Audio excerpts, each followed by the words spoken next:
Okay, we are live. Welcome everybody out there and everybody here to our weekly basic income discussion group. This week we're going to be talking about the Treasury and the Fed. It's a little bit of a kind of a wonky topic. So usually at the beginning I go around the room and get everyone's initial thoughts. This time, we are live. This time I'm not going to do that. This time I want to start with a vast oversimplification of the Treasury and the Fed that I'm going to describe. So this is actually, keep in mind that this is not what the Treasury and the Fed are actually like, but I hope that in this description you will be able to see that a lot of the main points of how these two work together are very similar to the real world. So we're gonna have the Treasury over here. Treasury, and then we're gonna have the Fed. So Fed stands for the Federal Reserve System, the central bank of the United States. So in our oversimplified model, what the Treasury is going to do is they are going to tax and they're going to spend. And those are the only things they're going to do. Whenever they tax, they're going to take the money and they're going to burn it. They're just going to throw it away. Whenever they spend, they can spend it in any number of ways. They can, toss it down a hole. They can hand it out to people in like a basic income or something like that. Or they can spend it on, buying things for whatever reason. It could be infrastructure for people, or maybe they just like fancy hats or something like that. So the Treasury, they can tax and spend, and that's all they can do. The Fed, on the other hand, and remember, this is not the real Fed. So, so the Fed, what they care about is they care about keeping prices in the economy stable. So the way they're going to do that in this oversimplified, not realistic example is that they are going to sell these things called Fed bills. There's no such thing as a Fed bill in the real world. In the real world, we have Treasury bills, but this is an oversimplification. So a Fed bill is just it's like an IOU from the Fed, and it pays interest.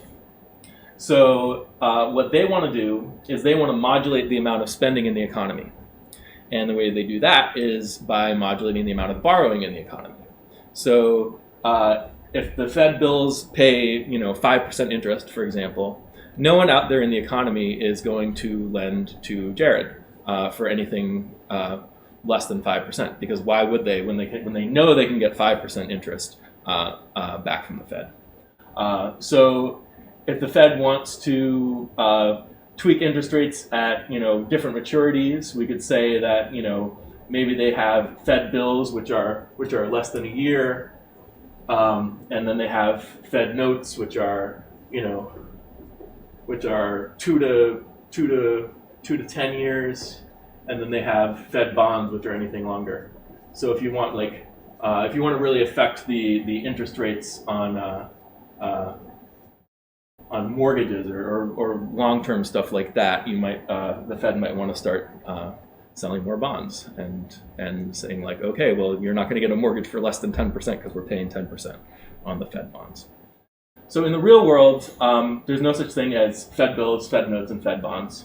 Instead, there's Treasury notes, Treasury bills, and Treasury bonds. But what's the important key thing that's the same in the real world is that the Fed controls, through their monetary policy, they control the amounts of these bills, notes, and bonds that are out there in the open market.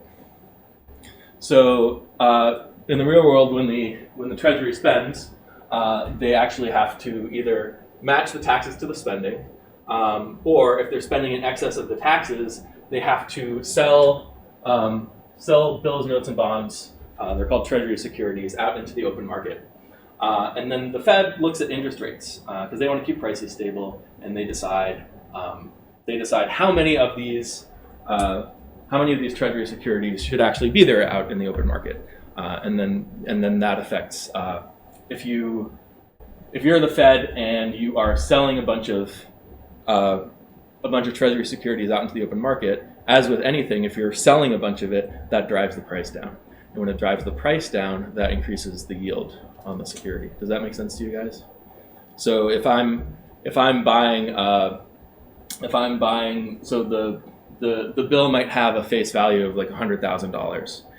If I'm buying it for $90,000, then when it matures, when it reaches the end of its life, I get $100,000 back. That is like a 10% interest rate, or not quite, but you get the idea.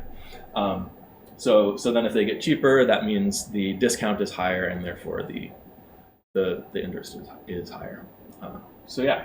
So when we think about, so does anyone have any questions so far? Yes. So when we talk about interest rates being set, that's actually what's happening. They're changing the number of these things in the market. Yeah, they are. And an important thing that happens also that you might hear is when they're selling, when the Fed is selling Treasury securities out into the open market, they're also, they're getting reserves. They're getting actual money, cash reserves out of the market, because they're selling the security and they're getting the cash. So a lot of times people emphasize that. They emphasize the removal of the reserves from the system, so there aren't as many reserves to lend out, that kind of thing. I think especially since 2008, that effect is minimal, and it has more to do with the interest rates on the Treasury securities that's affecting interest rates. Yeah. Also, I remember this teacher primarily talking about the Fed taking things onto its balance sheets, like actually buying up other kinds of debt, which I guess is outside of the scope of what you've put up here. Yeah, so I mean, if these things are all issued by the Treasury, then the Fed has to get them somehow, right? Oh, but I thought like other kinds of debt, like mortgages or mortgage-backed securities. Yeah, so normally, historically, before 2008, it was mostly short-term Treasury bills that the Fed was using for their open market operations. And after 2008, they started going to longer maturity instruments, and they also started buying some non-Treasury securities, so debt that was issued by like residential mortgage-backed securities and stuff like that, and that helped backstop markets for these instruments that were kind of getting seized up because no one wanted to buy them and stuff like that. So it's like, okay, the Fed will be the buyer of last resort for a lot of these things, and that helped keep the financial markets flowing. They used to think that they could just tweak this and that would kind of ripple through the market, and it did.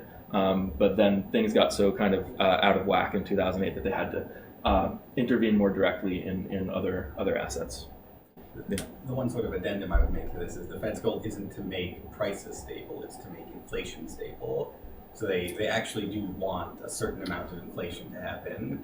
They just want it to happen at a steady, relatively slow rate. Yeah, so they generally target about 2% inflation. That's exactly right.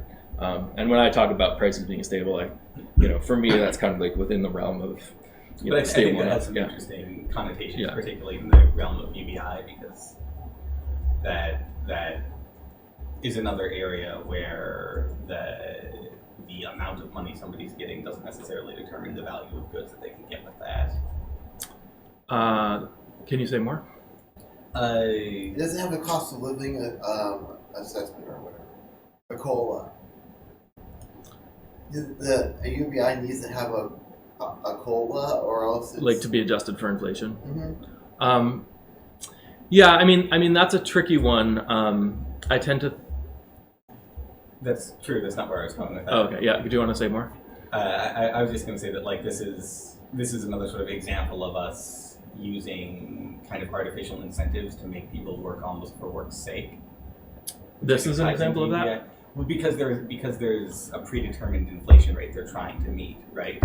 They've determined as the Fed that your money will be worth less year to year to year. So they're trying to enforce that you either work or invest that money. They're trying to force you. So I don't think that's the rationale. It's to make people spend it sooner, or else it's worth less in like 6 months. or whatever. I don't think that's the reason either. I'm not saying that's the reasoning reason. That's the reason for Japan's trying to stimulate their economy, because people are more likely to spend money, even though they have like a 0% interest rate. Yeah, they do. They do care about consumer spending, and they want to make sure that people are buying stuff and the economy is active and all of that. But I would also say that currency is the thing you spend, not the thing you save. So if you have any money that you want to save, you're not going to save it in currency. You're going to buy some other asset and save that. So I don't think this effect of forcing people to have to work for more money or something because their wealth is going to decrease is a real effect because people will compensate for that by investing in real assets. In a way, they're trying to encourage you to compensate for that. Like what you just said is true, but it's true because we have a Fed enforcing an inflation rate. I think my $50,000 was always going to be worth $50,000 10 years from now, I wouldn't necessarily want to risk it on a stock market. I would be fine just having it. One of your incentives for doing that is because it's not going to be worth the same and you want to keep up with the market. I don't think they're trying to get people to invest in the stock market either. I think that the main reason for the 2% target is, if you imagine just a currency that's flat, 0% inflation over time, and then you have a business that's maybe struggling a little bit, it's really hard to give your workers pay cuts. Sticky wages. Sticky wages. Yeah. That's exactly right. So that means that instead of giving all your workers a little bit of a pay cut, you're going to have to fire some people, and that's really disruptive to your business, and it can be disruptive to the economy to have people losing their jobs and stuff like that. Especially if we're relying on people's jobs for their incomes. So if we had a basic income, maybe less of a problem. But if you have a 2% inflation, then all you have to do is not give your workers a raise this year, and then you can kind of ride it out. Assuming the disruption to the economy isn't too bad, or assuming your business isn't feeling too bad, then eventually you'll still have to fire people. But I think that's the main reason, or part of the main reason why they target a low level of inflation. If you start getting into a deflationary situation, like if you're at zero and then you start going over to deflation, then that can make it. I feel like a deflationary spiral is much more risky than a slight amount of deflation. Like if you tip over, Yeah. Like or what, slight amount of happened, like inflation. what Yeah. happened in the Great Depression in like 1936, when they decided to stop. Yeah, when they decided to balance the budget. Yeah. Yeah. So they thought they were through, the worst of the depression. We're talking about the depression next week, by the way, you guys. So they thought they were through the worst of the depression, and then they're like, okay, now let's balance the budget, and that meant less fiscal stimulus, and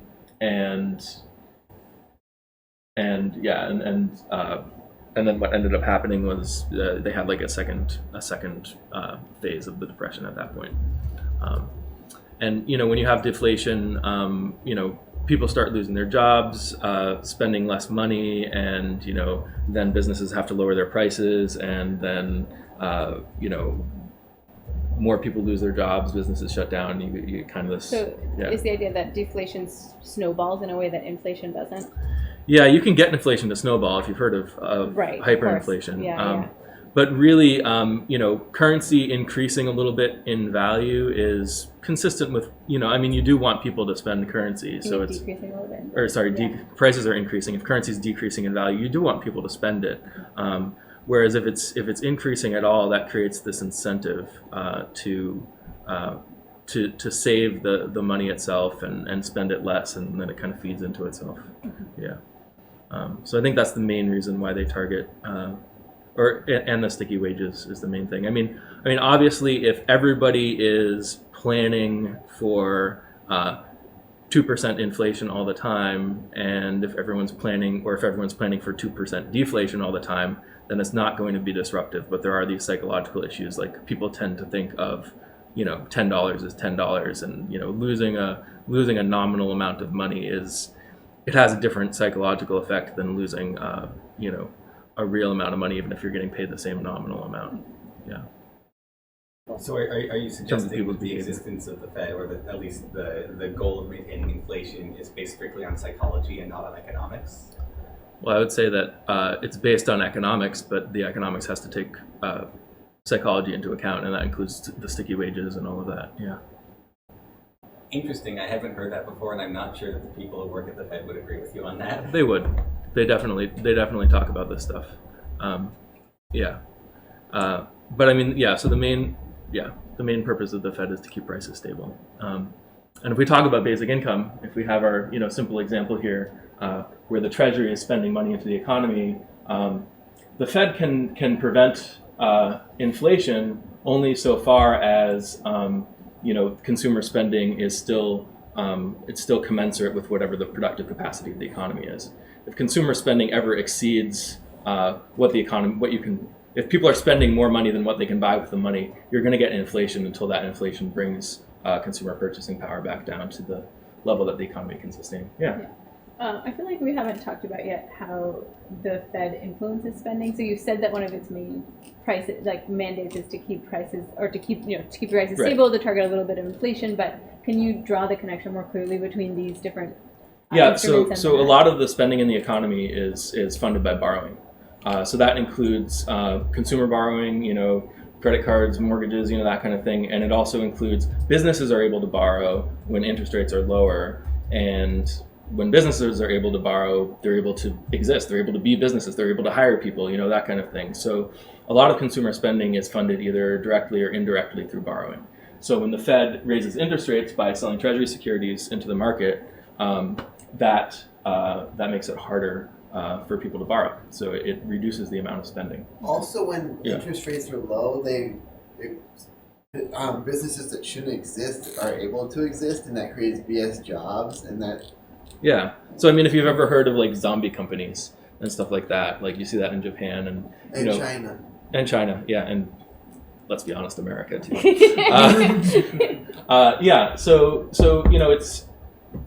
We have various mechanisms in place to try to force money to consumers through the labor market. And one of them is using monetary policy to try to get the economy to full employment. So if we're bringing it around to basic income, we have to ask, well, what's the best way to get spending money into the hands of consumers? Like, the economy is not going to function if people don't have money to spend. The economy is not going to produce what people don't have the money to buy. Yeah. How would you know, what level of interest rate was, obviously you can't know, but rhetorically, how would you know what level of interest rate was creating BS jobs versus an optimal amount of spending? Well, I'm glad you asked that, me, because the only real way to find out is to allow the labor market to be efficient, and that means you have to institute a basic income and bring it up to whatever level the economy can sustain. And then, remove, inefficiencies in the labor market, like anything designed to create jobs, minimum wage, that kind of thing. And then what you have left, anyone who's working, those are the jobs that the economy actually needs. I guess another related question is how much credit is optimal when you have a basic income? Because basically the Fed is sort of deciding the amount of credit in the economy, right? Yeah, but they're making their interest rate. They're not specifically deciding the amount of credit. They're targeting an interest rate level, and they're kind of guessing at what the target should be based on macroeconomic indicators such as inflation and that kind of thing. So they're trying to keep prices stable, and they're looking at employment. They're looking at prices of different things and yeah. So wages under basic income, they would just be looking at prices, basically, you'd say? Under a basic income, the main thing they'd be looking at is inflation, but they'd also be compensating for it as they go. So, and then if you get to the point where the Fed can't really compensate for inflation anymore, then your economy is maxed out at that point. All right. So if you overshoot with the basic income, you're going to have a period of inflation until consumer spending comes down to the level the economy can sustain. Does that make sense? I think so. Before we go to Richard, just one more follow-up. Yeah. So it seems like you could theoretically go to no credit and then decide you're tapped out. But realistically, that doesn't seem like what you would want to do. No. See what I mean? So how do you know when you're always going to have some level of borrowing in the economy, and no credit would correspond to these having infinite interest rates on them or something like that. Right. So how would you know when you're at the level of credit where you're tapped out? Well, the Fed will get to the point where adjusting the interest rates isn't going to have that much of an effect. They have to start adjusting even more and more and more to get a smaller and smaller effect, and then at that point you can kind of say okay, we're good enough. Yeah. Sorry, Richard. Richard, go ahead. Well, in the India pilot from 2011 to 2013, with basic income, the amount of credit decreased because people were able to pay back their debts and things like that. How would that affect the Fed? If something like that happened with basic income? Yeah. Yeah, people are going to be able to pay back their debt. So you're saying maybe there's less demand for borrowing, and that might have downward pressure on interest rates? Yeah, so I mean, the Fed is going to be targeting interest rates. So if they notice that that they're having inflation at whatever the current interest rate is, they can reduce borrowing even further by selling more Treasury securities. But there's a limit, right? There's a limit to how high you can go with that, and we don't know what that limit is. Yeah. Does that make sense? One more point that Yeah. you make a lot that you haven't made here Yeah. is the negative aspects to having a lot of spending happening through credit because it tends to be more volatile. So Yeah. So there's a couple issues with stimulating the economy through monetary policy. One is that if the spending is funded by private borrowing, then you have this kind of this continuous debt buildup in the private financial sector. So we saw it in 2008 when that kind of collapsed. If you have spending that's funded directly by the government, then that's something that nobody has to pay back in the economy, and you don't have you don't have this system that gets more and more brittle over time, where different people's debts are kind of dependent on each other, and then it becomes more fragile and it collapses.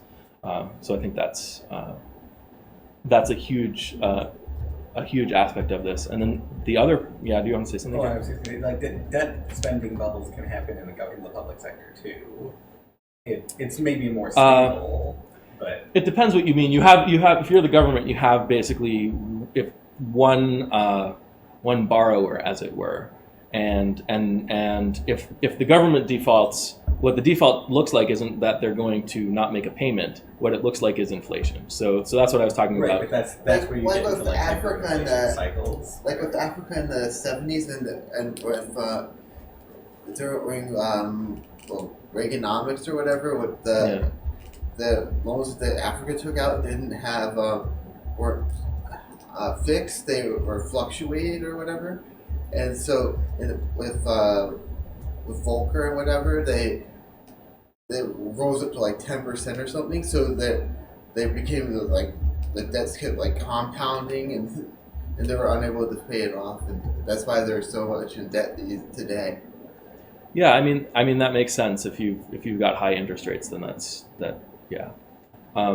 So to your point, Jared, I don't think we have to worry about hyperinflation with basic income unless we do something silly like adjust the amount of basic income or keep it like indexed to inflation or something like that. So if you set the basic income too high and then you index it to inflation, then it's gonna continually, perpetually, cause like a hyperinflationary cycle. Well, it also depends how you're paying for it. Like if you're paying for it through some kind of tax money, then it depends who you're taxing. If you try to pay for it by printing bills, then you're immediately into inflation territory. Well, it doesn't. So we can still imagine that the Fed is controlling how many bills are out there. So we can still, like, conceptually, we can think of when the Treasury spends money, it's just as if they're printing money. So then the question is, what capacity does the economy have to respond to the spending? And you could potentially use taxes to free up productive capacity in the economy if the tax changes some behavior that's using up a resource or something like that. But it's not the case that you can just assume there's not going to be inflation because you took the money from somewhere else in the economy. You're still increasing the level of consumer spending, overall consumer spending. Right, but you aren't necessarily increasing the money supply. So if I'm giving everybody in the country, say, $500, right, then I'm printing 300 million times 500 new bills. But Alex would say it's the flow of money versus the flow of goods that affects in prices. So right? so the money supply in terms of like the money stock or the money mass is not really so relevant. What matters is the level of consumer spending at any given time, and then what's the mechanism getting the money into the hands of consumers, right? Like imagine, go ahead. Imagine like Bill Gates has a gazillion dollars in a cave and like there's only like 100 apples or whatever. No, If you take all the get money out of the concept, cave and then in principle I agree. Right. Yeah. I imagine those two things would be highly correlated, if not necessarily causally related. I grant there are cases where you could have a very large money supply and no inflation, but I imagine if you're pumping more dollars out, at some point you will get inflation. Well, if we're worried about the price of consumer goods, what matters is what's the mechanism for getting money into the hands of consumers. So if the money supply corresponds to much higher wages or something like that, then maybe the amount of basic income you can afford is less. But if consumer spending is, you can think of money as kind of like flowing through the economy like a river. It doesn't naturally spread itself out over time. So what matters for consumer prices is the flow of money through the productive part of the economy. So no matter like you can tell a story about sometimes I say like, oh, rich people hoard money, and then someone comes back and says to me, well, no, that money gets reinvested and it goes back into the economy. But you're still not telling me the story of how it gets back into the hands of consumers. Is it jobs? Is it what? How's it getting back into the hands of consumers? And that's what matters for the overall consumer spending level. Could you say that again? And I'm asking because I'm wondering, just the last part, I'm asking if you're asking a question or if you're making a declarative statement with respect to how the money gets back into the hands of the consumer. I am asking a rhetorical question for the purpose of making a point. So I'm saying that this is the question you need to answer when you're arguing that something will cause inflation. You have to answer the question of how's the money getting into the hands of consumers. Because it's the consumer spending that could create inflation. Yeah, and it's also, does that make sense? It makes sense. Yeah. I mean, I think you said up front that there's going to be a lot of gross simplification here, and well, less so now, but yeah. So you can criticize as an engineer, me. sometimes some things are simple, and that's why they break. And, or I should say, you think it's simple, and that's why it breaks. Right. It's like we've had a couple of airplanes here recently where they probably made some pretty simple choices, and not as much emphasis on a little bit of training, and so we see the results of something that it's 2019. How do you when's the last time 2 airplanes like that? And yet our technology is so much better. And that's why, so, if we're talking in more simple terms, yes. So I think this brings up, there's another complexity that I need to add here, which also has to do with the other reason why funding consumer spending through monetary stimulus is not the best idea. So if you're a producer,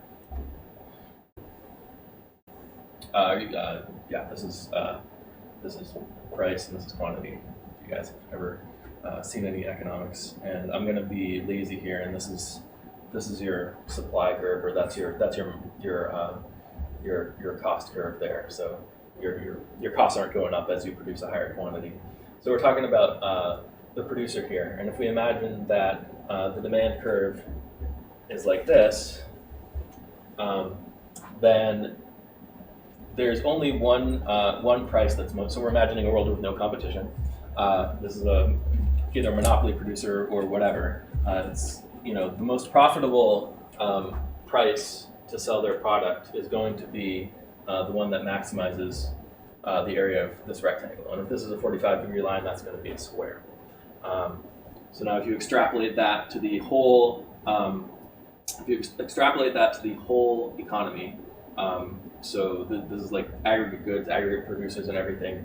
And you say the productive capacity of the economy is over here, then the economy is only going to be producing a half because it's not profitable for the producers to lower their prices anymore. And this is actually how the Fed keeps prices up, even though the economy is producing at less than full output. So if you want to get the economy to full output so that consumers are getting the maximum benefit from the economy, what you have to do is, with the aggregate, I'll use the same one, with the aggregate demand curve, you have to kind of flatten it out like that. And now now that's the most profitable it's still the same price because you want to keep the price level the same day to day. But now that's the most profitable quantity is full production. And the cool thing about basic income is that it's a flat distribution of income to people, so it helps flatten out the demand curve. And then also with the basic, unless everyone here knows these, like I've seen this many times, and I still need you to explain it again. Yeah. So I'm guessing that maybe somebody else does. Anyone have any questions? Well, how does it flatten out the demand? Yeah, exactly. How does it do that flattening out? So you might think that the basic income is just going to shift the demand curve up, right? Because it's a flat distribution to everyone. Is that what you're thinking? I just don't get. Yeah. So first of all, define so this is, like sorry, higher I'm sorry. fees, higher prices. So this is prices, and then for the overall economy, this is actually the price level. So the average price level of all goods. And if you're the Fed, you want to keep the price level stable. And so as you go along the curve, like basically the cheaper things are, the more I want of them. That's what this line represents, right? So like there's more people who want it, the cheaper it is. So that's that's this over here. But of course now it's cheaper for me, so I'm also getting less for it. And so the question is like, how do I find the optimum point between the number of people who are going to buy it and the cost? That's like the first graph. If you're the consumers, you'll buy more if it's cheaper. And if you're the producers, you want to kind of maximize your profit, which is going to be the area. So this is the quantity and this is the price. So you multiply the price times the quantity to get your So what you want to do is you want to make it so that there's more people willing to buy it at the current price. Yes. That's how you keep the prices stable, but actually up the amount of production, up to the capacity. Well, it's not. Yeah, more people want to buy it at the current price, and then that creates an incentive. Well, not just more people want to buy it at the current price, but more people want to buy it at the current price, and it's profitable for the producer to produce more at the current price. But I still think it's like confusing how any of that relates to like monetary policy versus basic income. Right. So with so this has to do with, you guys heard of the banker's paradox? You know what that is? So people, the people who are able to borrow the most are the ones who already have money. So when the Fed is lowering interest rates, that allows everybody to borrow more. But the people who don't have any money can't borrow more. It's the people who already have a lot of money who can borrow more, disproportionately more. So what that ends up doing is it ends up steepening the demand curve, and it makes it more profitable for businesses to produce less at current prices than it does for them to produce more. Can you spell out a little bit more why that is? Yeah. So if we just look at the demand curve, and you've got a curve, say like that. Now, the people out here who are willing to pay this price, I mean, it's not exactly people on this axis, but it's like the quantities and the quantities that people are willing to buy at that price. So why don't we make this like cars for an example? Because people only usually, let's say, want like one or two cars. Would that help to walk through like a specific thing? let's. I feel like you would want the opposite. You would want something that people want. Yeah, just to have a line that's simple and straight. Well, it ends up becoming important that people max out actually on the number that they want to buy to his story. I think. No. Well, No, I think the case here is exactly the opposite. I think the case here is I always wanted 20 widgets, but I previously could afford 10, so I only got 10 because I'm budgeting myself. Right. But with UBI, I can afford 20, so I'm buying 20, which is why we're claiming that this curve is shifted upward. That makes sense. Right. If you can imagine, if you can imagine that. Yeah, except that the point Alex is going to make has to do with giving people money through borrowing. And so the question is, why wouldn't, when I borrow the extra money, why wouldn't I also just get 20 widgets instead of 10? All right, so let's say it's cars. Yeah. Right. Everyone's only going to, this is actually a good point that Bethany made. Everyone's only ever going to want to buy. Only because I've struggled through this so many times. And people are only ever going to want to buy one car. So then each slice of this is always going to correspond to one person. That helps keep it simple. Unless you're Jay Leno. Yeah. unless you're Jay Leno. So Jay Leno, we're not including him here. So everyone's going to want only one car. But then this is the price that each person is willing to pay for a car. So if So if you give people money to borrow, now the price that these people are willing to pay for a car doesn't change at all, but the price that people up here are willing to pay for a car does change, because the people who have money are the ones who are able to borrow more money. Does that make sense? Just because why is that? So this is like the richest guy, right? And It's this easier for him to is borrow like because the it's poorest got guy. more collateral. Yeah, so this is Yeah. the richest guy, this is the poorest guy. And here we had like, okay, the richest guy is willing to pay this much for a car because he has, let's say all of his other money is budgeted for other stuff.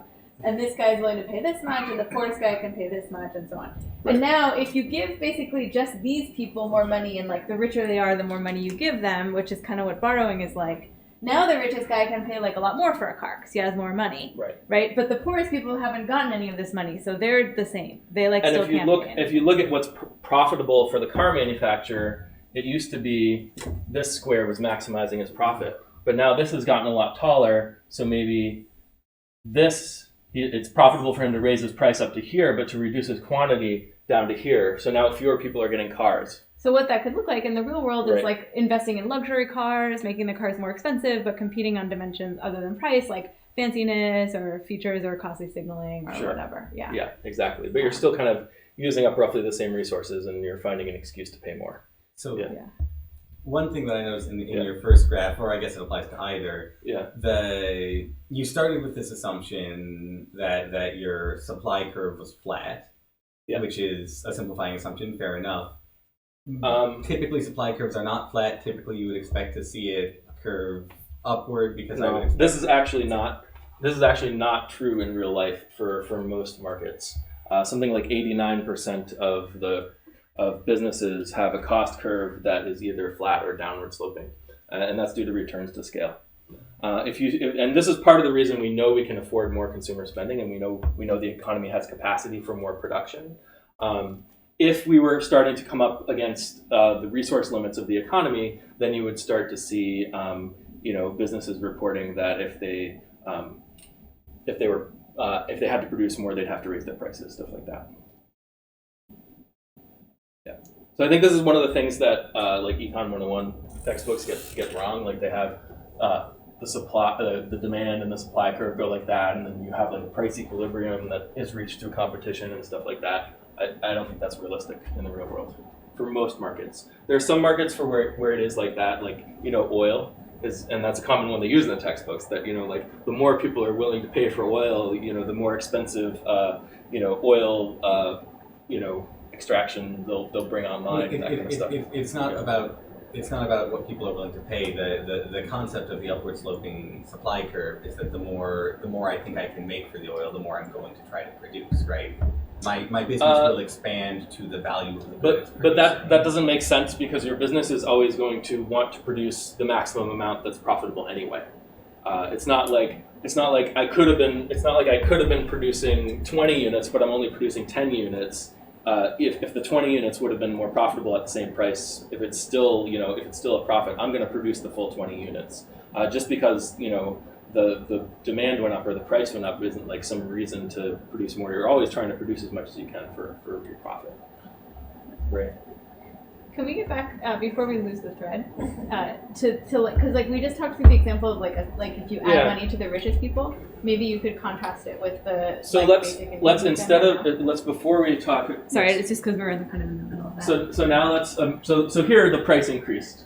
Now let's imagine a scenario in which the price needs to stay the same. So we start here, and now imagine that people have less money to spend, the economy is doing poorly, something like that. So this is your price level here. The economy is doing poorly, so then that brings the demand curve down here. Now the problem is that the new profitable price level is this, because that's what maximizes the area of that rectangle. This is a problem for the Fed, because they need to keep the price level stable. So what they end up doing is they do what's over here, where they steepen this, and now it brings it back up to the original price level. So that keeps our prices where they need to be, but it also keeps the economy producing at less than its full potential. Wait, but wasn't this a scenario where things were doing badly? things are doing badly, then the Fed decides to use monetary But what do stimulus. you mean by things are doing badly? Like our production is tanked, or like people? There's deflationary pressure, I guess, is the simplest answer. But There's yeah, which pressure? deflationary pressure. So there's deflationary pressure because people have less money to spend. Bad things are happening in the economy. What the Fed cares about, the Fed cares about a lot of things, but in this scenario, what they care about the most is the deflationary pressure, and they need to counteract that. So they allow more borrowing in the economy. People borrow more, that makes the demand curve steeper, but it doesn't actually bring production up. Right. Does that make sense? Mm. Yeah. So this is essentially what monetary stimulus does. Now, if we have basic income, which is flat income to everyone, if you have a high enough basic income, that can allow the Fed to tighten. So then you have monetary tightening. So instead of this effect of the demand curve getting steeper, it gets shallower, and that can help boost the actual level of production in the economy while keeping prices stable, as long as you're within the productive capacity of the economy. So one, can you show that? And two, does that require like the effect of the Fed reducing interest rates to happen? The Fed increasing interest rates, sorry. actually. Yeah, to tighten. Yeah. Yeah, the two would kind of go hand in hand. So, so I guess the simplest way to show it is just, yeah. Here. I'll just let me read. No. I'm just gonna do that. Okay. So now imagine that your productive capacity is here. You've got your demand curve like that, and you've got your price level here. You want to get the actual level of production out there. If you only have a basic income, that's gonna, well, imagine this is cars and everyone only wants one car again. That's just going to shift the demand curve upward. Shifting the demand curve upward by itself, that's going to increase the prices because now the most profitable price level is out here where that's a square. Why does it just push it straight up? Yeah. Because everyone just has a fixed amount of more money that they're willing to spend. Yeah, with the basic income. Now, obviously, it's not quite that simple because when you're a poor person and you get more money, you're going to spend more of that money. That's called the marginal propensity to consume. So in actuality, there is going to be a little bit of a flattening just with the basic income alone, because if Bill Gates gets $1,000 a month, he doesn't care. Yeah. But if you need even more flattening than that, the Fed tightening can reduce the amount of spending that rich people are willing to do.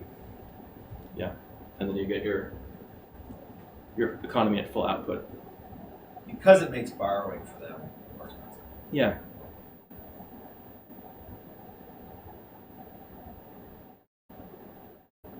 How's everyone doing? So you mentioned, or you sort of said, Fed stable prices. Yeah.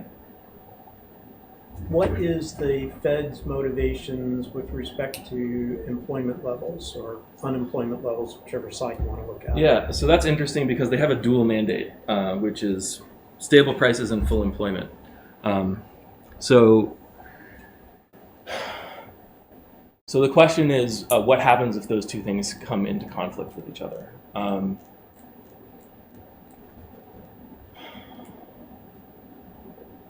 I'm trying to imagine. So if you have a high enough basic income to activate the full productive capacity of the economy, and not everyone's working, then that might be confusing to the Fed.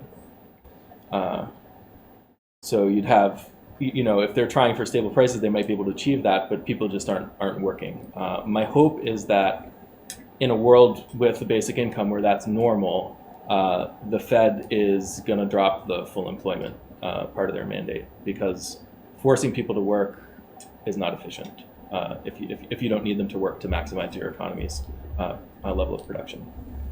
Yeah. So Jared. I don't necessarily agree with this argument personally, Yeah. but to play devil's advocate for a moment here, I guarantee you if you present this to enough people, somebody will argue, well, if you're giving UBI to people, some proportion of those people will stop working, right? If your Yeah. UBI is sufficient, it'll cross the threshold where they no longer feel like they need to generate more money through their work. Yeah, Wouldn't that's that exactly reduce right. the productive capacity of society? So wouldn't you also have a mitigating So it effect could. of what you're trying to do So here? so you could imagine that that the productive capacity is up here, and then the actual level of production is down here. So then you give people more spending money through a basic income, and that increases the actual level of production, but then decreases the actual productive capacity, and then it kind of meets somewhere in the middle. You could imagine that. You could also imagine a world in which, since people aren't being forced to do something useless with their time or to something, at a particular level of utility to the economy, they're free to do interesting things, like innovate. So maybe there's like a lot of lazy people in here, but there's maybe the next, Leonardo da Vinci or something like that. And that could end up, and my hunch is that it would go in this direction, that freeing up workers to kind of spend their time how they choose would end up boosting the productive capacity. How would we measure that claim, and how would You wouldn't- based on Go I to mean- the Roosevelt Institute and read the I mean, paper. either way, the answer is the same. The answer is that you want to maximize the level of benefit that people can receive from the economy. So if that means that fewer people are working, but there's a higher level of actual output, that's still the outcome you want. That gets to the same Yeah. question. Like just measuring so you have these three lines here, right? We'll Yeah. call them A, B, and C from top to bottom. Okay. Your claim right now is that A is above B, which is above C, and therefore, even if you're lowering A, as long as C is raising, people are still doing better. The economy is still producing more, right? Because C is the actual level of production. Yeah, that's basically right. But my hunch is that B would actually, in the real world, would actually be above A. Ignoring that for the moment, Yeah. my question is, how would we observe that A is indeed above B? I mean, so we can't know, we can't just observe what the productive capacity of the economy is until we hit it. And then by the time we hit it, the productive capacity of the economy will have changed. Right, but so the counter argument somebody would make here is, even if I accept this model, Sure.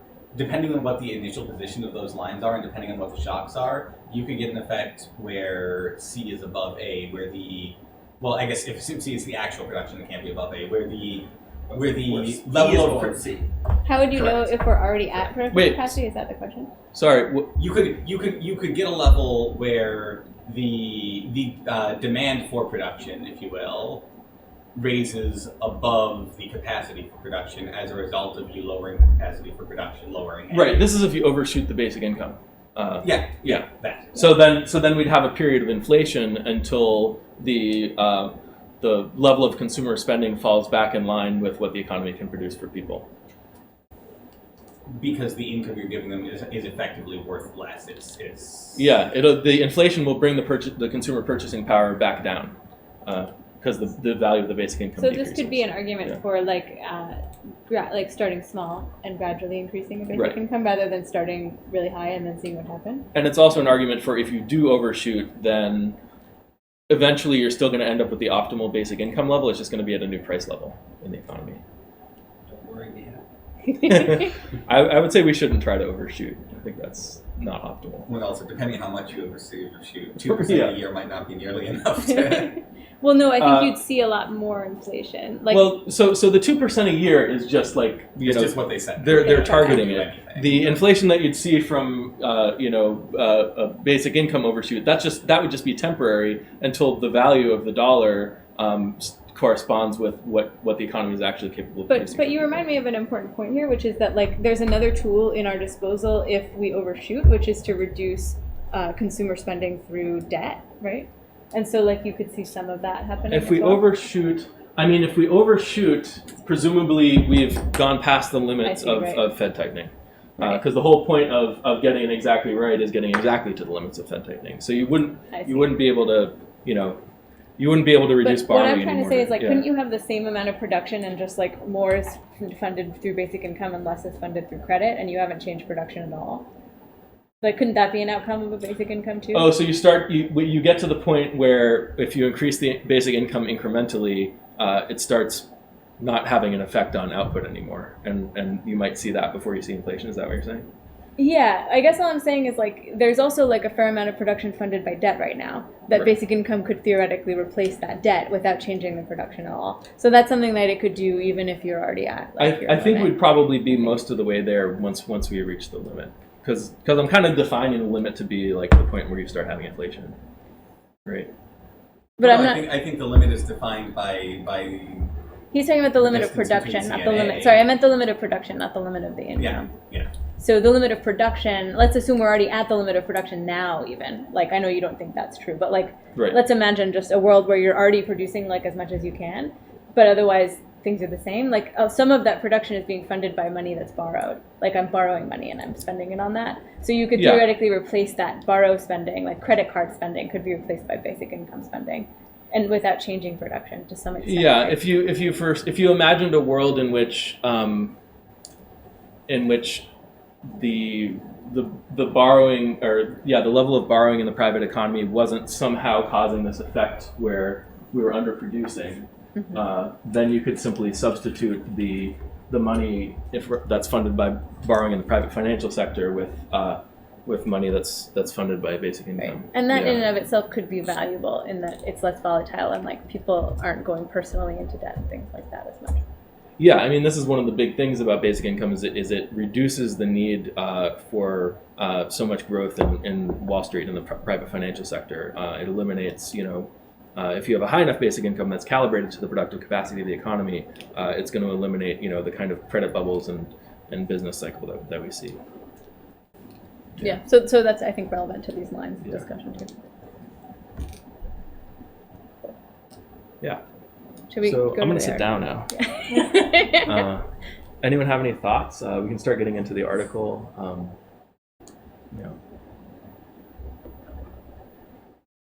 So this article is from a blog. I actually had another article from Barron's, which I wanted to share with you guys, but it was just I think too complicated at first. This is how the Treasury could help free up the Fed. And I have an answer to this question, and it's not the answer in the article. But Yeah. yeah. Yeah. Alex has an opinion. Yeah, I know, right? So let's see. So where is the first quote? Oh, I have one more question about Yeah, go the. ahead. So, like, one thing I feel like I didn't understand until I talked to economically trained people, including yourself, is like the relationship between the Treasury borrowing from the Fed or vice versa. That seems like an important dynamic. That like some component of debt actually involves these two entities borrowing from each other. Yeah, so this is why I started with, the Treasury just taxes and spends, and like the Fed is issuing the notes. Right. Because what really happens, actually this is another simplification, but it's not as much of a simplification, is that the Treasury can issue the bills, and then those bills get bought by the Fed. So the Treasury is really borrowing from the Fed. And in reality, what happens is the Treasury sells the securities onto the open market, and then the Fed buys them from the open market. So it's not like directly to the Fed, Right. but to the extent that there's too many Treasury securities out on the open market, the Fed will buy up the excess. And so, is it true that some percentage of national debt is like owed between branches of the government? Yeah. So when we talk about the national debt, a lot of times we're talking about two different things. So the number that we normally think about is the amount by which the government spending has exceeded tax revenues over the course of history. So that's when you look at like the national debt clock, $21 trillion or whatever it is now. That's that number. And then the other kind of national debt is how many Treasury securities are actually out there on the open market. And that is, you're not going to include the ones that the Fed is holding on its balance sheet. Yeah. When we say that China owns, a lot of United States debt. I think it's $6 trillion. Sure. When we say that China owns $6 trillion of United States debt, what if they don't want to keep lending to us? That's not a problem in and of itself. If they want to sell all that debt or they don't want to renew it or whatever, the Fed can buy up the excess. The problem arises when when the amount of spending in the economy is causing inflation or something like that. We can't like default. We can't like default on our debt. The way in which we would default is by seeing inflation. That's not intentional, not the 2% target. Yeah. So I just think that's interesting in terms of these two branches because it's not what people necessarily have in mind with that. Or the fact that the Fed can buy up the debt is perhaps important. The Fed buys up the debt, and interestingly, when the Fed buys up the debt, that lowers interest rates. So they actually might want to leave some of the debt out there if China doesn't want to sell us stuff anymore or something like that to kind of temper the amount of spending or something like that. But the amount of United States government debt that's out on the open market is controlled entirely by the Fed, and that's true even today, even in the real world. I just used my simplification to kind of emphasize that's the Fed's domain. Sometimes you run into issues where the Fed needs more Treasury bills than there are. And we actually ran into that in 2008. And the Fed had an agreement with the Treasury where like, hey, Treasury, can you just issue Treasury bills because we want to buy them, and we want to be able to use those Treasury bills for monetary policy. So there is kind of a limitation there because the Fed can't just issue its own bills and notes, but generally speaking, it has enough of them and controls how many are on the market. Yeah. Interesting. Thanks, Alex. Yeah, so this article, this is called The Treasury and the Fed, the relationship between the two organizations is circular. So this is kind of what I illustrated a little bit here. So the most important thing to understand is that the relationship between the two organizations is circular. In its simplest form, that means the Treasury pays interest to the Federal Reserve on sovereign debt securities the Fed holds, and in return, the Fed rebates interest back to the Treasury. So this is something I actually didn't talk about, which is that these Treasury securities pay interest, and the Treasury issues them, and the Treasury pays that interest to the Fed. But if the Fed makes any profit, that profit goes to the Treasury. So the Treasury is paying interest to itself. That's funny. And we don't have to worry about like servicing the debt. Oh, the interest rates are going to get too high, because that's a monetary policy decision, and it's what the interest rates are going to be. Whatever's best for the economy, whatever the Fed thinks is best for the economy.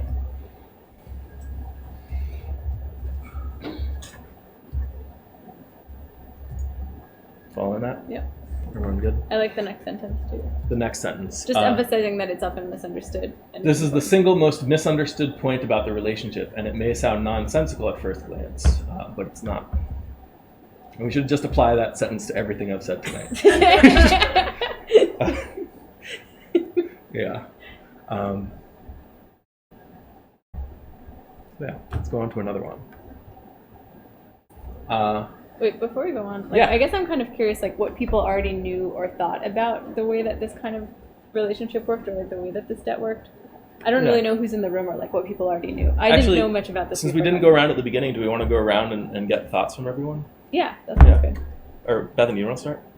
I've given a lot of my thoughts, but I guess my thought right now is just that a lot of this was really foreign to me, having not studied a lot of economics until I started delving into it, and I feel like the political discourse doesn't really reflect the reality of these monetary policy decisions and the relationship between the two of them. If you put all the economists in the world end to end, they still couldn't reach a decision. That's your thought. Okay.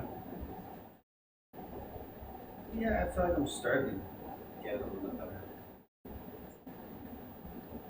Cool. I think it was Hayek that said that the curious task of economists is to prove to people how little they know about what they imagine they can design. I think I buy this. But I buy it insofar as I buy anything in economics, which is to say I don't think anybody knows what the hell they're doing. Okay.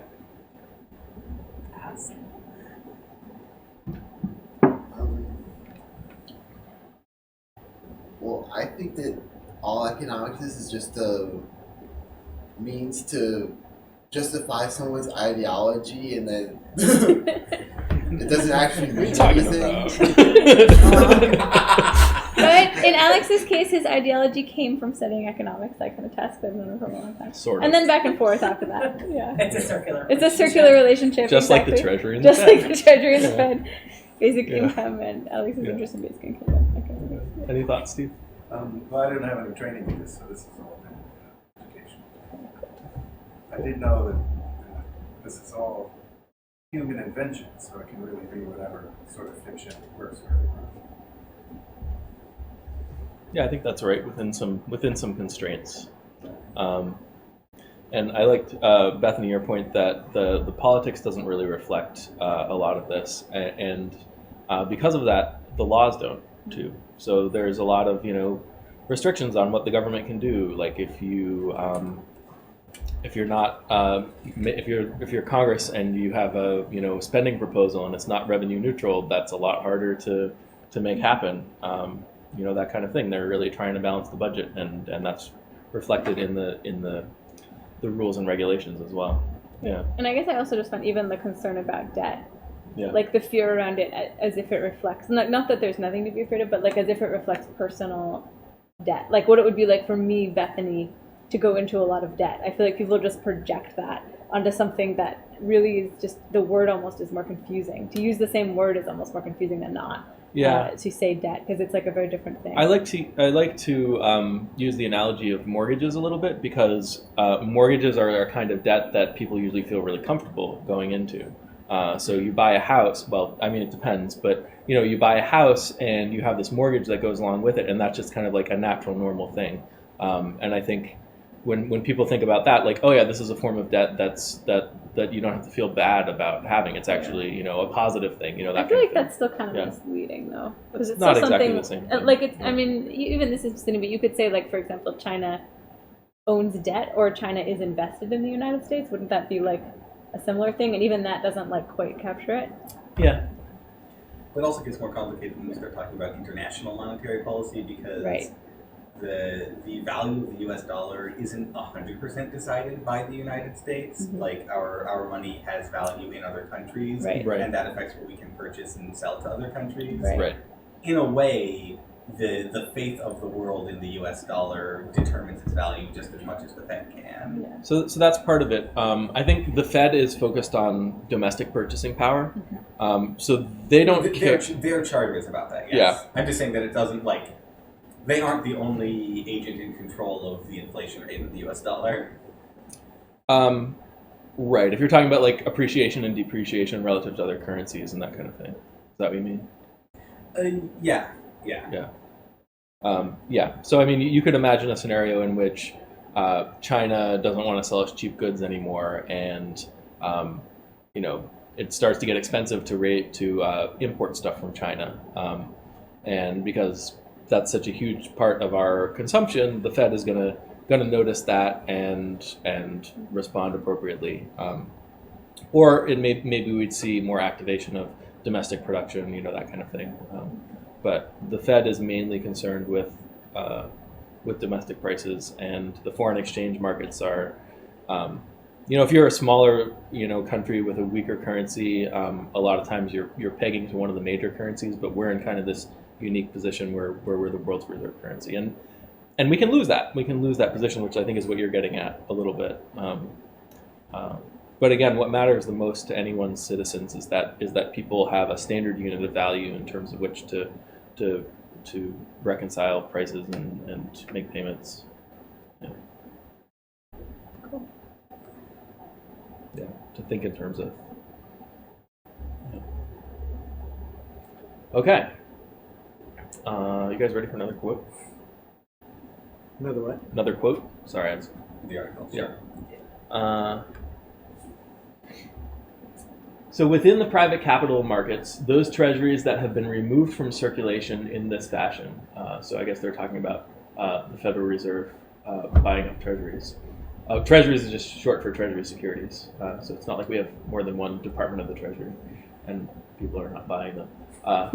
So within the private capital markets, those treasuries that have been removed from circulation in this fashion result in fewer treasuries available for banks and other investors to invest in, causing the remaining securities to be worth more and investors in them willing to accept lower yields. So this is the higher price of the Treasury securities resulting in the lower yields or the lower interest rates.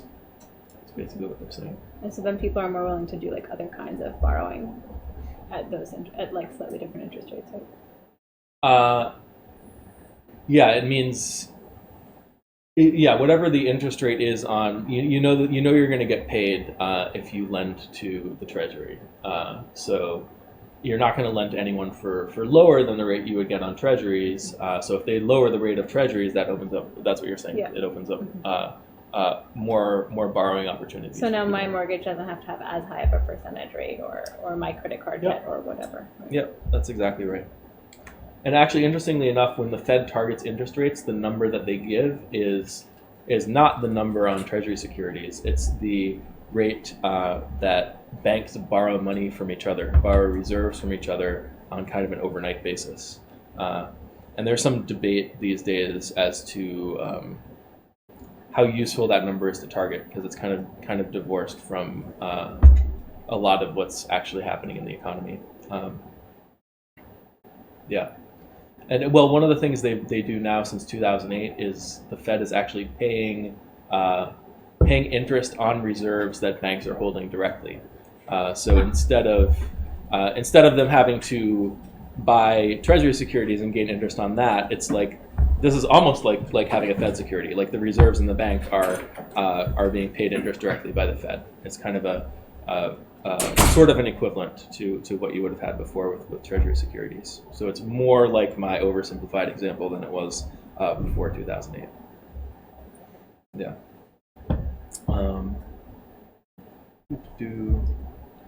Yeah. Anyone have any thoughts on that? Kind of already went over it.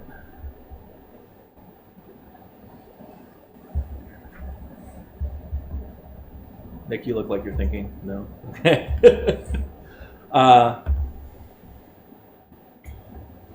So this is just the next paragraph. The rationale for such action by the Fed is to force investors not absolutely needing Treasury, so this is what Bethany said, not absolutely needing Treasuries to put their capital to work in the private and productive sector of the economy, corporate bonds, stocks with dividends, and continuing further out the risk curve to small cap stocks. So that's smaller businesses. Small cap means small capitalization, so the total value of all the stock is lower, and those are a little more volatile. So small cap stocks, venture capital funds, and small business in general. So am I to interpret that as saying that whoever manages the policy at the Fed comes up with some desired behavior in the consumer, and they're trying to encourage that behavior here, or? Yeah, they have a general theory for what the desired behavior is, which is that they want more kind of risky investment, more borrowing, more lending in the economy. Then here's where I would make an argument for a slightly more planned approach to economics. Yeah. If you have a desired thing to do with the resource, rather than arrange some Rube Goldberg machine with carrots and sticks, why not just put the resource in that place? Because it's not about getting them to do specific things. It's about kind of like the general behavior of more economic activity, more economic behavior, and they're still trusting the markets What this is trying to say is that they want to encourage, for example, investment over holding on to money, right? Yeah, I mean, they want to encourage more investment. So why not just keep the money in the Fed and have them invest it? Like if their goal is to generate more investment, why not just invest money? Why go through a 12-step process to get there? So I mean, in terms of government spending, like there are certain things that it's more efficient for the government to buy directly, like paying for the military or infrastructure and stuff like that. And then there are certain things that we like to leave up to the markets. So if you want to stimulate kind of the market economy, well, I would say the best way to do that, of course, is a basic income, because now consumers have more money to spend in the markets, and it aligns the incentives of business with what's best for people, because in order to profit in your business, you have to be able to sell things that benefit people. And money is like voting, and people they show their votes by their spending. And so if they don't have money, they want bread, but they can't buy it because they don't have money, then not enough bread is produced. But if they have money, they can produce enough bread because there's enough demand for the bread. Yeah, but I mean, generally speaking, what the Fed wants is they want prices to stay stable. So if they're worried about consumers not spending enough, then they'll kind of stimulate the economy, and that will bring prices back up. And they have this idea, like I think the Fed believes that they're kind of pushing the economy to its limit. They're heating up the economy and stimulating it, and really kind of getting the most out of the productive capacity. I think maybe they're less successful at that than they think they are because of this stuff. But yeah, I think there's an important distinction between if there's stuff we know it's most efficient for the government to pay for directly, then they'll pay for that directly, and this is for the other stuff.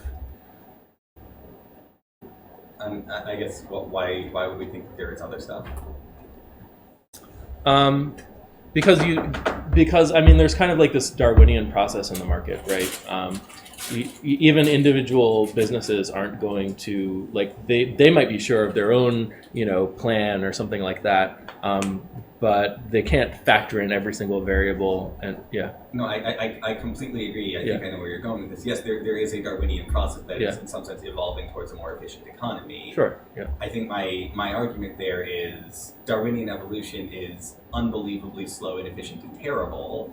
It's how you evolve a species if you have millions and millions of years to work with, and if you have a decade to work with, you go by genetic engineering. You have somebody sit down and plan it.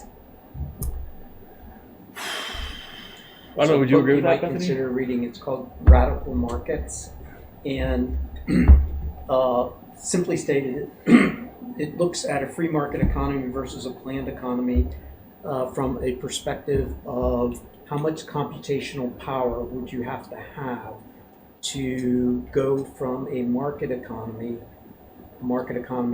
presumably requiring less computational power, to a planned economy that would require, and I just throw it out, radical markets, it gets a little bit at kind of the question that you're sort of asking or probing at, why not planned if we already know? But what's more efficient, having 1,000 supercomputers or one really powerful supercomputer that does everything? Well, I guess I think of each individual person as already a supercomputer, right? So like everybody has a ton of sophisticated. Yeah, so maybe I'm agreeing with you, but my point is that like an individual has a lot of computational power to figure out their own preferences already, and so each person is already doing that work and then like expressing their preferences through their free choices of spending, which seems to me like I'm very, very skeptical that any kind of attempt at top-down planning could match that. Well, but so the economy already is planned. It's just not planned by an agency whose interest is for the public good. It's planned by a whole bunch of agencies whose interest is for profit. I guess we'd maybe have to be more concrete. Like, for example, what I'm saying is like, let's say you're making a choice. The demand side of the economy is very planned. A company will have a whole host of people whose job is to plan in advance what their production. But there's many different companies, right? And they're responding to information of people having money to spend and like deciding whether to spend it there or there. And so they're not having to try to learn about or infer the preferences of the people. They can actually know those preferences by the amount of people that are showing up at their door. No, but they're given, given lots and lots of past behavior of people spending. Also keep in mind that companies fail all the time, so it's not like they've got this figured out and we can just like take that and apply it to I'm not claiming that they do. I'm claiming that the fact that we have companies, some failing, some succeeding, always in constant competition, looks to me like a sign of inefficiency. If every company is, say, 90% actual productive use and 10% overhead trying to manage it, and we have 1 billion of them rather than one, I see that as inefficiency because we're repeating that overhead through all of these companies. Well, there's certainly redundancy, and the question is whether the redundancy is inefficient. So yeah, I mean, all of what you said is true, that, there are companies that are duplicating each other's efforts and stuff like that. And now the question is, can we do better in a centrally planned kind of way? So can I give an example of this then? Yeah. Advertising is a fair amount of like what is spent by a lot of large companies. I don't mean to say that it's the bulk of what they spend their money on, but it's a reasonable slice of it. advertising basically serves two functions. One is it'll just let you be aware that this product exists, right? It increases the number of people who are even aware that there is a market for it. And then it's also done to try to one-up the other guy who's advertising their product. Now, that first function of advertising presumably could be done by a single agency. We don't need 10,000 people each telling us that there are eggs on the market. The second function, which is what companies tend to spend more time worrying about, doesn't actually serve a productive use for the economy. So here's a question, which is, obviously a lot of money goes toward advertising, but how many real resources would you say that it's wasting? I mean, obviously the people are working on it, people's time and stuff like that. Is Google a more efficient advertiser than pick any company from the 1950s? Probably. Why? I guess it depends how you define efficiency. They get their word out to more people. That probably makes them a better advertiser. I say it from the standpoint. You mean advertiser or advertising you're platform? You're offering advertising as evidence of inefficiency. So at some point, you would imagine achieving efficiency that would not require advertising. And so my suggestion is that Google is a more efficient, more targeted advertiser. That's why Google is Google, and not Olivetti typewriters. And so does the existence of Google offer a trend line or a path or evidence of how to go from advertising efficiency at the level of a 1950s company to advertising efficiency of a 2019 Google company to when are we going to no longer need advertising because now we're going to be even beyond Google in terms of advertising efficiency. We're going to have perfect planned efficiency, and perfect planned efficiency will have zero advertising because advertising is inefficient. But in 1950s, there were only like 20 TV channels, and there aren't as many. So that might be part of the answer. Like that. So I think that might be part of the answer. I think there's a deeper point that's informational, but I just want to also put on the table the very real point about human incentives as well. So like one of the really important things I think about why these kinds of competitive markets work to the degree that they work is like the individual incentive is very nicely aligned when it works well with the consumer incentive, and that is very hard to achieve. So like individuals want to make money so they can go buy things that they want. Individuals are profit maximizing in each individual company, and that ideally is aligning with the interests of the people spending their money, if the right people have money and things like that. Setting up a centralized system with the individual incentives aligned very well is incredibly difficult. I don't think the incentives change at all between the two. Well, how would you incentivize the individuals? Like, how would they be paid more, for example, when they're designing a better system, like each sort of individual in your central? So the same way. Or is it just a computer that doesn't need to have incentives, or like?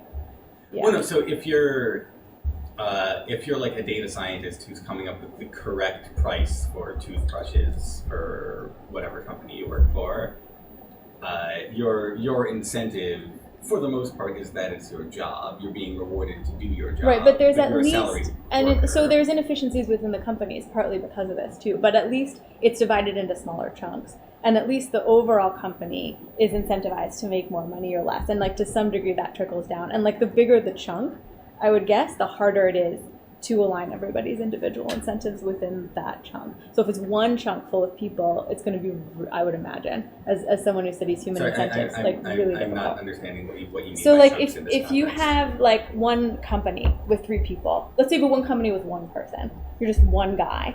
To the degree that you succeed or fail, your money goes up and down with that directly, right? you're just one guy, that's one chunk, you.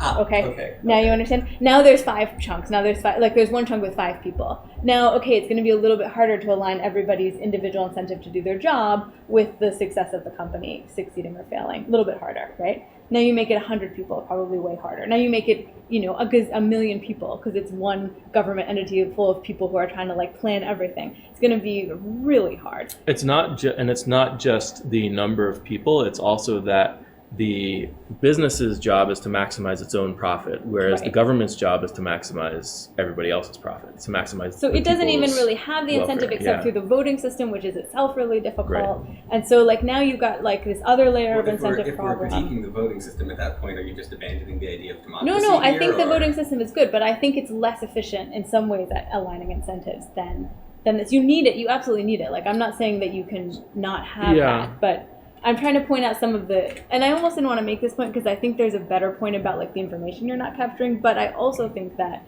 it would be very hard to align everybody's incentives well in a centralized system. And I think it probably is really hard now. Yeah, I mean, I think there's inefficiencies in kind of the redundancy we see in the market, and there's also, pretty huge inefficiencies in, doing something in a centrally planned way that, is, it's hard to, I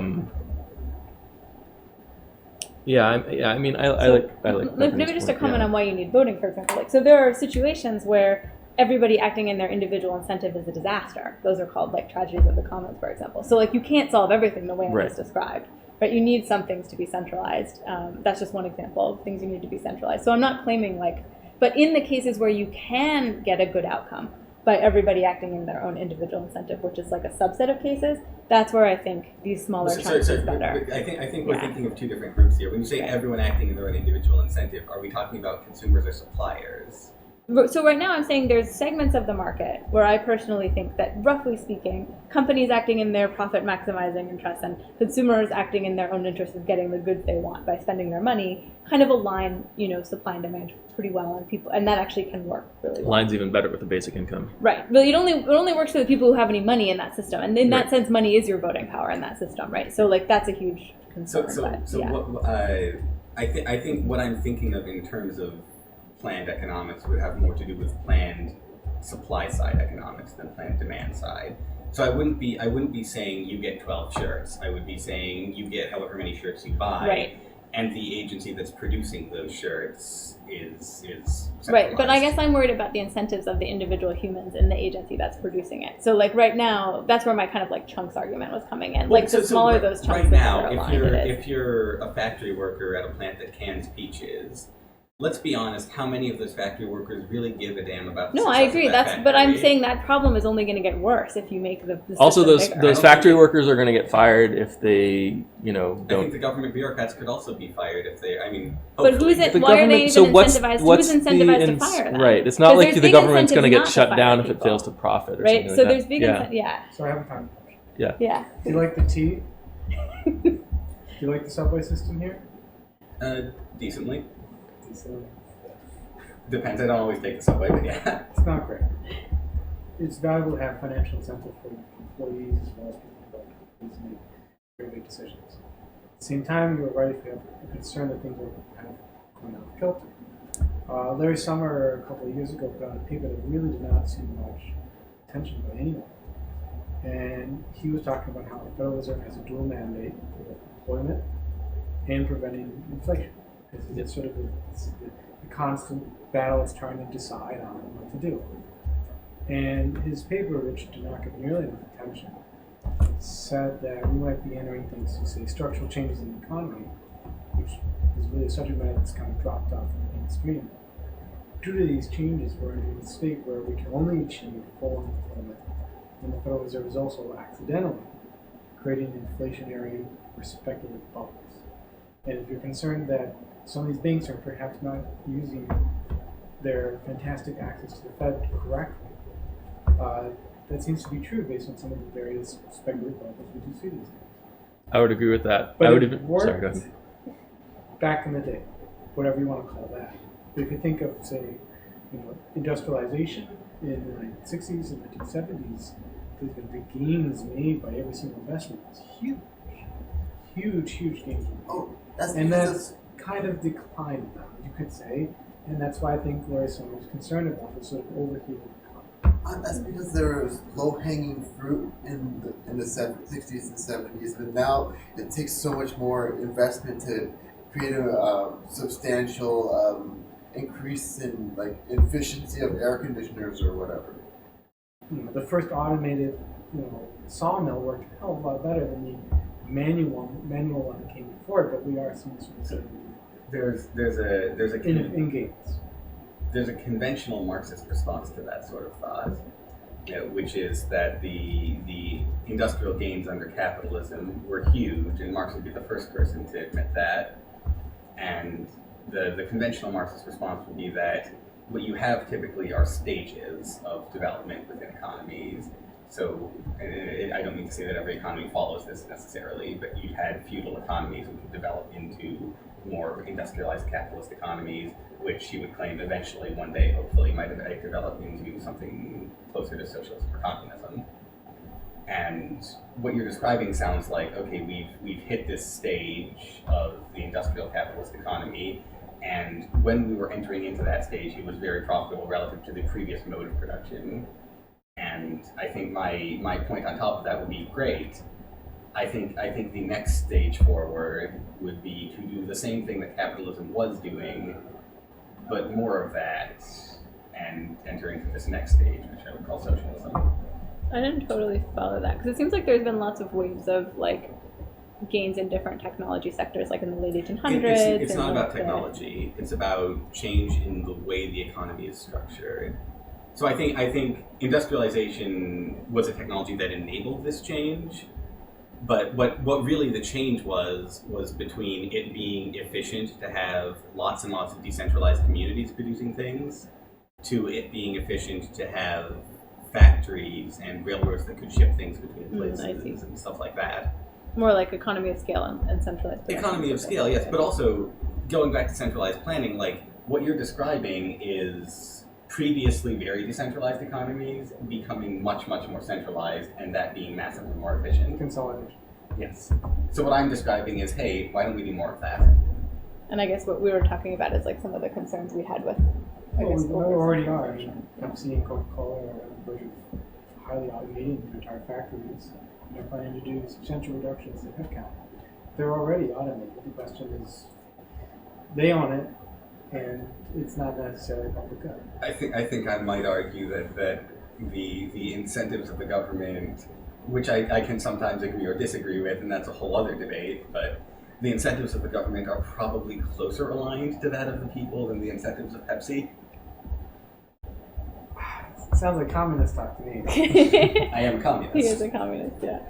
Alex, I know I'm a military engineer, but actually my degree is in Soviet studies. We need our Russian guy here. Military Academy, which is like you get a certain take on it. Yeah, totally. Okay, so that was an interesting discussion. I'd like to see that Larry Summers article. Absolutely. I would take it further and say that just to keep prices stable requires these kinds of asset bubbles. So if we accept that that at least the Fed believes that the market, certain things are more efficiently handled by the market, then what they are doing is they're trying to stimulate the market in general and not pay for specific things. So that's what this quote is about. So let's move on to another one. The circular relationship between the Fed and the Treasury is designed to promote private sector economic activity with the goal of precluding boom and bust cycles with as little direct interference in private decisions as possible. So that kind of like reinforces what I just said. And what's your name again? John. John. And what John was saying was that we're maybe at a point where we can't prevent these boom and bust cycles through monetary policy alone. Yeah. How you doing? I'm good. I'm trying to think about what to ask. You don't have to ask anything. No, I had a couple of different thoughts. But Oh, yeah. Some of them are kind of off topic. Well, you can go ahead. We're at the end of this one, and then we can, we can always go into the article that's a little more involved. I might be into that. Do you have quotes picked from that one? I do. Let's do it. So this article, I actually have a lot more tabs on this one.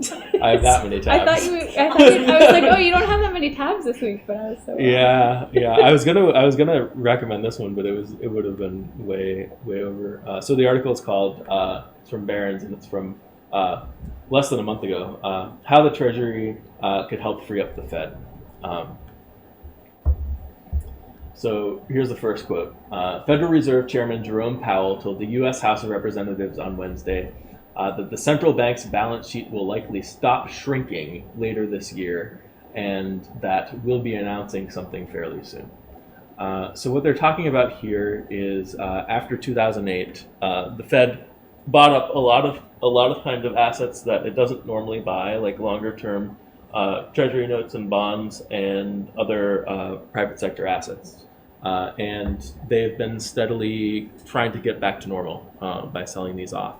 So this is interesting because this announcement says that they're going to stop doing that, and maybe they're going to keep some of this stuff for a little while longer. And can you say more about the significance of them doing things either way with this stuff? Well, I think they're recognizing that maybe they have a responsibility to support markets in more than just through Treasury bills, and that it might be kind of a normal thing from here on out. So getting back to normal, the new normal might not be the old normal. So this is a reflection of the fact that there are indicators that the economy might be slowing down a little bit. I don't know if you guys have heard this recently, but that the yield curve is inverting. Have you guys heard that? So normally the interest rates on the shorter term debt is lower than the interest rates on the longer term debt. So if you have well, it's not zero, but if you have the term to maturity, it kind of goes like that. If this is that's the interest rate, and then this is the term. You might have 1 year and 5 year and 10 year or whatever. The further out you go, the higher the interest rate. And the idea is that you're locking up your money for longer on the longer interest rate bonds. So you're going to have to, people are going to have to pay you more to borrow, and that includes the Fed. The Fed is going to have to, if you could just if they all have the same interest rate, you could just keep getting the Treasury bills, and they're really short, and then when it matures, you can decide if you want to continue that, and that's more flexibility. That's way better, right? That's better, so why not do that? So then in order to get people to buy the longer term stuff, they generally have to offer a higher interest rate or higher yield. Now what's interesting that's been happening recently is that some of the longer term rates are, actually, let me just add that. It's kind of flattening out, and some of the longer term rates are actually lower than some of the shorter term rates. So what that means is that people are buying the longer term stuff and driving its price up, which is driving the yields down. And the reason they're doing that is because they're expecting that the Fed is going to be lowering interest rates soon in response to a possible recession in order to stimulate the economy. It's not because the short-term rates have gone up, it's because the long-term rates have come down. Well, it's a combination. The Fed has been gradually raising short-term interest rates, but the longer-term rates have kind of been coming down a little bit too. Wait, can you say more about why that's happening? I missed. Why? Which part's happening? Why are the lower term rates going down? So imagine. Is the simple answer why it's happening is because that's what the market is right. producing. It's because So producing in the sense of investors are making decisions in a market, right, and they are willing to buy treasuries long and short terms at prices that are So people are leading to a yield curve. right. So the question is why? Right. If I'm sitting here and I'm like, I want to get the best return on my money, And normally that means I buy the longer term asset.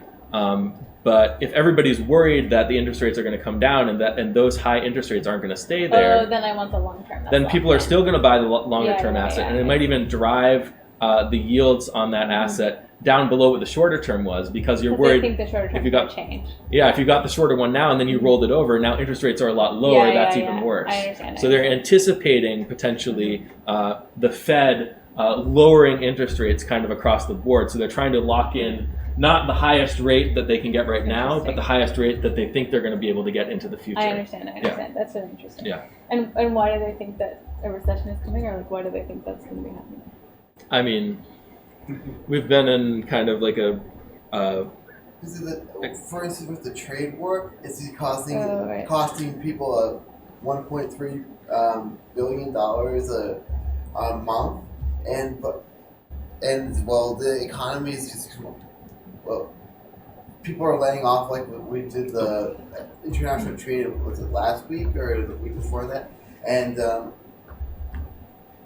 that's laying off people and things like that because they can't produce as much. I see. So some of those indicators are interesting. It's cyclical to this time. Right. It always happens. It's always up. Yeah. So people are predicting it's about to happen. Kind of, it's crowd-based. Yeah. But right. Technology, I think, yeah, it's just been a long time since we've had a recession. Like because people are like, oh, the time, that kind of thing. But it's all this stuff, and people will cite all kinds of different reasons, and then other people will cite all kinds of different reasons why these people who are causing the yield curve to invert are wrong, and it's and you don't know 100% until it happens. Right. Yeah. But also, like all it takes for a recession to happen is people think a recession is. Yeah. So like it can be self-perpetuating. But, like Alex was saying last week of how or what was it? I forget that no, it was the former finance minister of Greece. He said that it Yanis Varoufakis. He said that how elected Thatcher was that people thought that there was a recession, but when they corrected for it, because the GDP is so inaccurate, that it wasn't actually a recession. The economy was actually improving. And then it became a recession because people believed it. Yes. Yeah. It's just like with during the Gulf War with Bush, they elected Clinton. Yeah. Say that again. Just like there was a dip. There was an economic dip around 1991, and then that economic downturn helped the economy come back. So it's economic. Very short. Yeah. So they're not. They're not selling. So the Fed is going to stop selling these longer-term securities back onto the market, and part of the reason could be that. I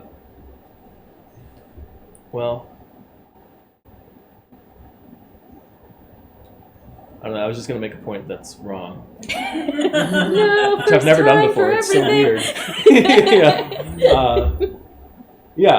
Anyway, they're. So I mean, I would imagine that they would want to, if they don't want the yield curve to invert, they would be happy to sell longer-term securities onto the market. So I was going to say they want to prevent the yield. Maybe they want to prevent the yield curve from inverting, but sort of had the opposite effect because it would. By selling longer-term securities onto the markets, it would increase the yields on the longer-term securities. But it's I think funny because that's almost the move that you would take if you at the Fed were afraid that there was going to be a recession. If you were afraid that there was going to be a recession, you might. Yeah, I mean, generally speaking, if you're afraid there's going to be a recession, you want to keep interest rates lower, but you might. Yeah. So you might not. Yeah, so you might actually support the inverted yield curve. Is that what you're saying? Mm-hmm. Yeah. Yeah, it's a good point, especially if you want to. Yeah, I don't know. There's a lot of there's a lot of speculation that could be had here, and we're getting into areas where I'm like, I have no idea what's going on. But that's an interesting thing. I think in this article they talk about the Fed wanting to get rid of these longer term securities. I think part of it might be that they're out of Treasury bills to sell a little bit, or they can't put more short term debt onto the market. And this article talks about it a little more, we're not going to get through all these quotes, but it's how the Treasury could help free up the Fed. And I think what they talk about is it would be nice if the Treasury could issue a bunch of shorter term Treasury bills that the Fed could then buy up, and then the Treasury could buy back some of the longer term stuff. So keeping the overall level of debt the same, but giving the Fed more shorter term Treasury bills to work with, or something like that. Let me see if I can find that. Oh, this is the part about Fed paying interest on deposits.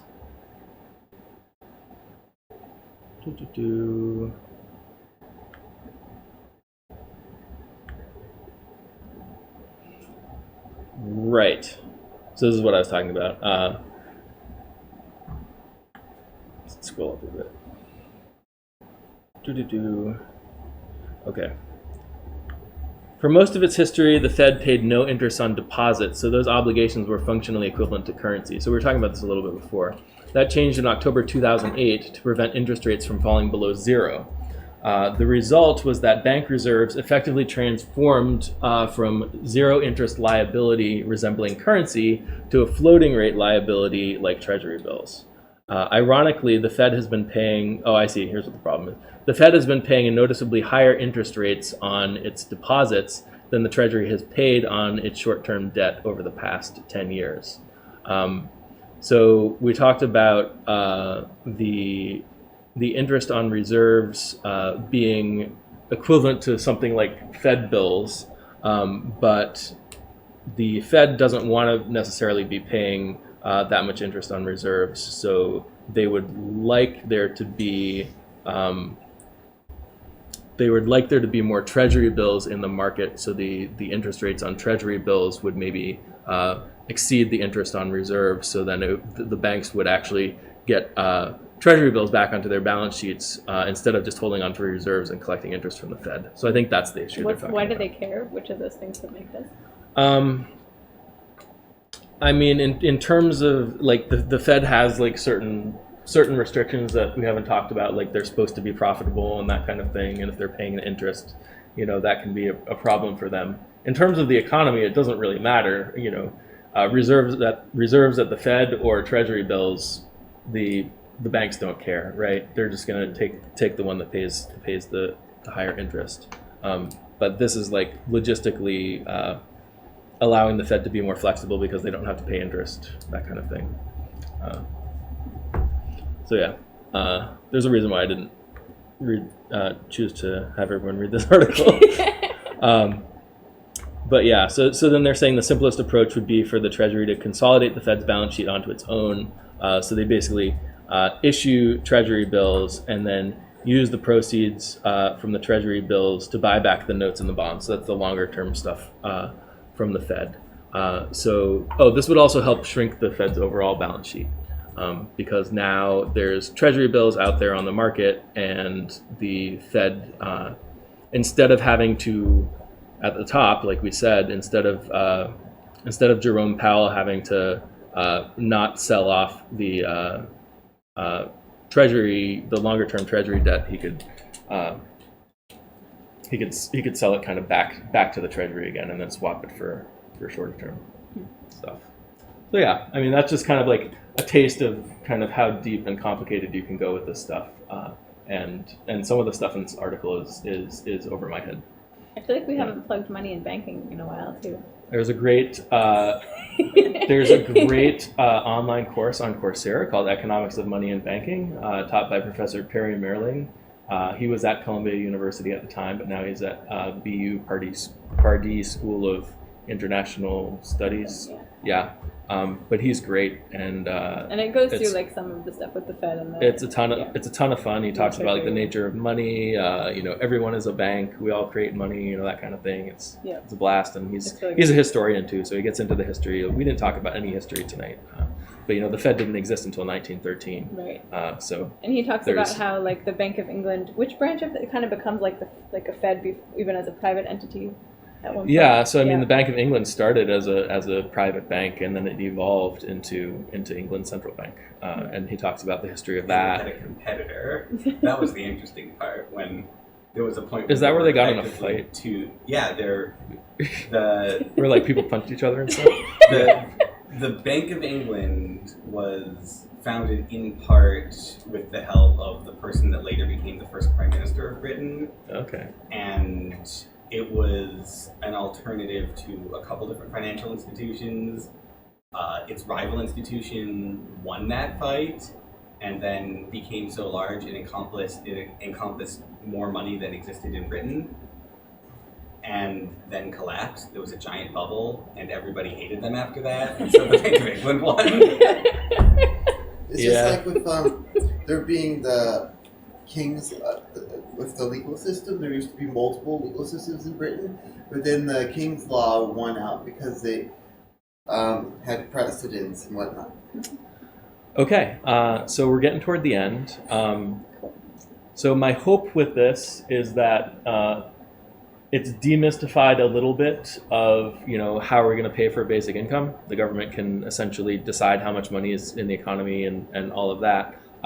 Maybe it's further mystified some of the nuances of the details of how this stuff works.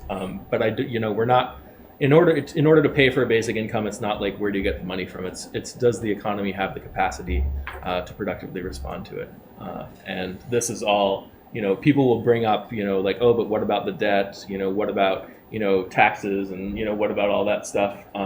And maybe when people bring that up and you're talking to people, you can have a little more confidence in responding to that. So let's get some final thoughts from people. Bethany. Yeah, I find this really interesting. I feel like every time I learn a little bit more about it and like keep a little bit more of it straight. Yeah, I think it's fascinating like how these institutions have evolved, and like both like how sophisticated they are and like how nice a job they do on certain things, like keeping the inflation rate pretty stable. And also like you find when you dig into the details that like there's probably some path dependence in like the particular instruments that they use, and that's why they seem kind of like maybe Right. a bit like random or convoluted or whatever. Yeah. That's interesting. So I know we talk sometimes, or in some of the, how would you pay for it, and the notion of would it pay for itself and all that sort of thing. And so I guess I would say, I'm still a skeptic. I'm a skeptic today. I suppose I might say you could pay for a basic income with a fourth industrial revolution economy, because the economy, the split between labor and capital would be so toward capital that it's still producing, and that productive capacity and production could, you might say, pay for this basic income. But I'm still a skeptic in the short term that even something like this, like what we've talked about, is the mechanism by which you could today pay for a basic income. Okay, John. All right, Nick. Yeah, good discussion. I like these. You like the take an diagrams? Economics class or something. Yeah. Yeah. Take the money and banking class. You might really like it. Do they show these price demand curves? Not really, actually. Oh yeah, good point. No, he shows other diagrams of like dealers setting bid-ask spreads and stuff like that. Yeah. That's true. Yeah, I guess it's not really a basic econ class, which would also be cool. But it Yeah, is really but it cool. also means you don't have to have taken any economics to get a lot of interesting stuff out of it. Yeah. Jared.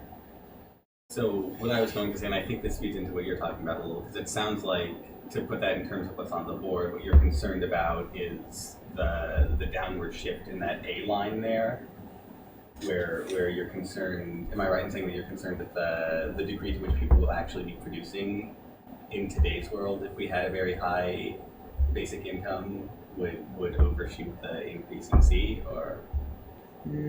So I'm not really following your question, but my point is that I don't think you can.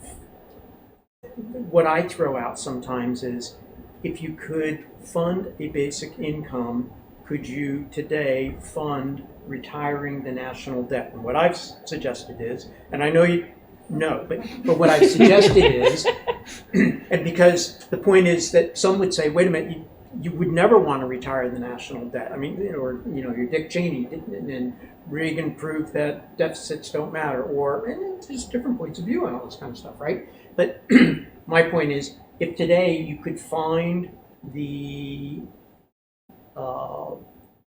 you could retire the national, how would you pay for retiring the national debt, and then go from that stream of payments that retires the national debt to that stream of payments being your basic income? And I'm not proposing that as like I'm saying, oh, that's absolutely what we should do. I'm not saying it like that. I'm just saying conceptually, as you think of where money comes from that can then be spent on other things, conceptually, is thinking about something like retiring the stream of payments or whatever that would retire the national debt could also fund a basic income, as just sort of thinking of different ways things could work, do work, might work. So then I correct myself. I'm not piggybacking off of your point. I'm doing something completely I'm not surprised. But to me, I feel like if I was arguing this to somebody, I would love to have a good sort of metric where I could point to, okay, this is the number that we've observed in the economy that demonstrates that the levels we're at with that A and C curve now are such that the overall production would be higher with a basic income than without. And it would be great if we could say that conclusively, or a little bit conclusively, if there was some kind of probative evidence on the matter. Yeah, I mean, I think looking at, so there's a book called Asking About Prices. It's from 1998, but it's like Alan Blinder and a few other economists, and they go around and they actually talk to businesses about their cost structures. And that's the statistic I was citing, the 89% have a flat or downward sloping. No, this isn't the supply curve. This would be labor supply. Productive capacity. It would be the assumption being made here is that the actual productive capacity of your society might go down in response to UBI, but the production that's happening, which is not the same as the capacity, is going up. And so long as the minimum of those two lines is increased, your society is doing better. Right, but he's worried like it will go down more than it would go up, like in terms of the labor going down. I don't think it would. I'm worried that I can't necessarily or demonstrate that's what that you would like to argue that more persuasively. Yeah. Okay. That could be an interesting sort of meet-up discussion about how we would think about these things. Yeah. Okay. Elizabeth. I feel like I understand the economics of everything that you said tonight a little bit. Yeah, I mean, you told me a while ago on the fact that the Treasury can just print money to pay for UBI. I'm not clear that any of this would have helped me be sold on that, but I feel like I understand a little bit better how monetary policy works, just a little bit. But okay, Richard. Well,